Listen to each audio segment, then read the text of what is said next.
What is happiness slash fulfillment? I was walking to the dining hall a couple days ago when I saw this board that basically said those same words. What is happiness slash fulfillment? And they wanted us to write our own answers.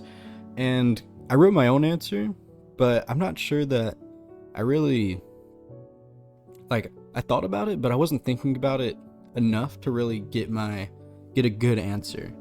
The answer that I provided was silence, and I'll explain that. But first, I just kind of wanted to go over like my thoughts on this, because I think that's just what this channel is for now. um, so I feel like happiness isn't necessarily what it's like made out to be, because you think of happiness and you think of like, oh, my family and my friends and money and like whenever I get a little bit of money, I'm happy, and whenever I eat some like ice cream, I'm happy because it helps me and blah blah blah. But I don't think that those like trivial things really represent what happiness is. Like, I mean, yes, money's cool, but I mean, it'll all turn to ash in a heartbeat. And I mean, ice cream's cool, food's cool, but I mean, it just gets turned into shit. So, you know, and then, and friends are cool and family are cool, but I mean, they're all gonna die, or you're gonna die, and that's not gonna be very sad. So it's not gonna be like a complete happiness. I mean, they're definitely fun and awesome, but that's not necessarily the definition of happiness. That's just things that make you happy. So my thought process was, well, when am I happiest when I shouldn't be? You know? Like, let's say, you know, somebody in your family dies and it sucks and you don't really know what to do, but I think the persistence of knowing it's going to be okay and silencing your mind and to address it is the best thing you can do, and it's the thing that will lead to happiness, but it's not necessarily happiness. But I think that there's something to be said about whenever you're in a bad situation, the persistence to keep going is in a way happiness, like, because there's a reason you're going, it's for happiness, it's for joy, like, because I mean, life is just like the tides, it sometimes has low points, sometimes it has high points, and like, I think understanding that the low points are temporary and so are the high points is, you know the best way you can live, because that's just the truth of how life works. But again, on happiness, I'm I'm thinking to, like, whenever I'm alone almost, and almost like now, like I'm just talking to a camera. Um, but I'm thinking back to whenever I'm alone, and I'm like, the sometimes I'm happiest when I'm alone, you know, because there's that silence and peace within my mind, and I'm like, wow, you know what? This is pretty awesome. I just love existing, just exist, bro. So, silence. I think silence can get you a great deal of joy that you otherwise wouldn't find in, like, loud environments.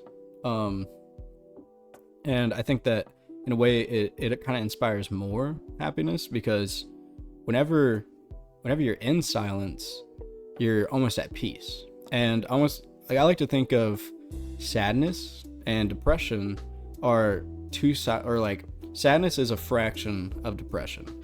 I think that whenever you're depressed, it's almost like you're in a subconscious state of sadness where you're just sad subconsciously and everything feels purposeless. So whenever you're in a constant state of happiness and you're subconsciously happy all the time, I think that rather than just being in this like ecstasy state of like fulfillment and all that, you're just at peace. I think there's way more fulfillment and peace than there is in like this jovial sort of like ha ha ha state of happiness, because that is like a high of happiness, but highs are temporary. And if you're just streamlining just the joy of living and you're at peace, then you can't beat it. You know, it's pretty awesome. I can't lie.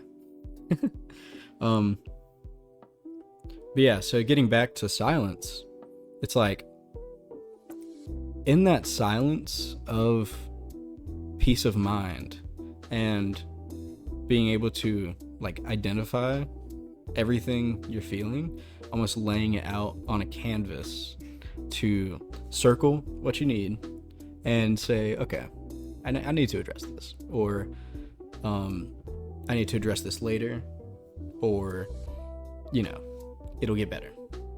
But I think that's a good measure of happiness.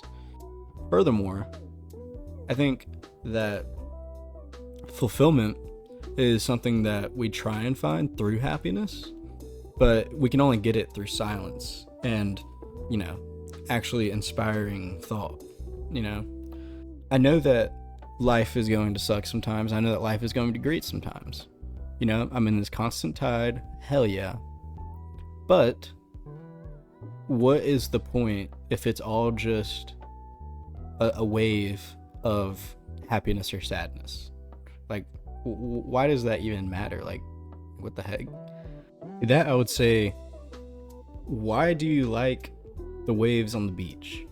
Why do they matter? Why do you like looking at them? Why does their sound soothe you? It's for the experience.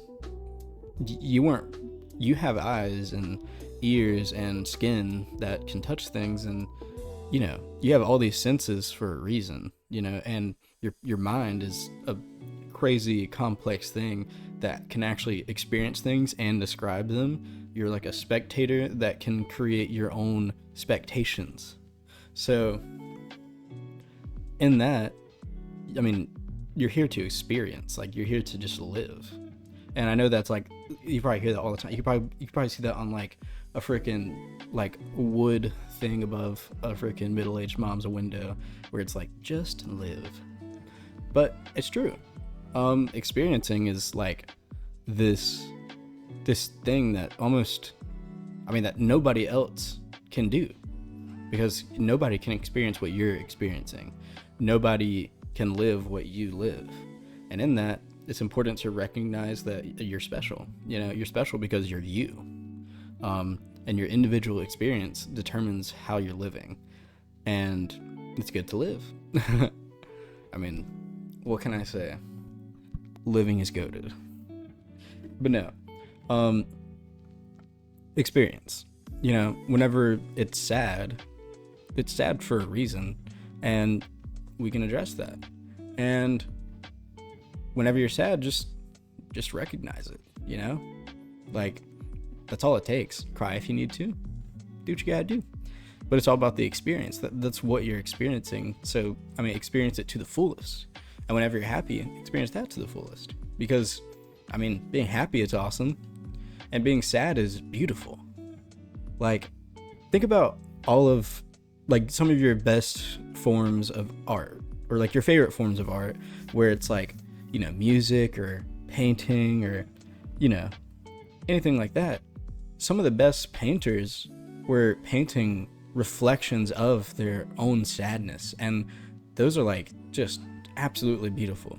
And I think that's because we have an easier time experiencing sadness than we do happiness, because we almost don't allow ourselves to experience happiness. We just kind of like, we put that on back hold and say, okay, I'm sad. Oh God, like just like super dramatic and like, oh God, we're sad and it's terrible. And yeah, it is terrible.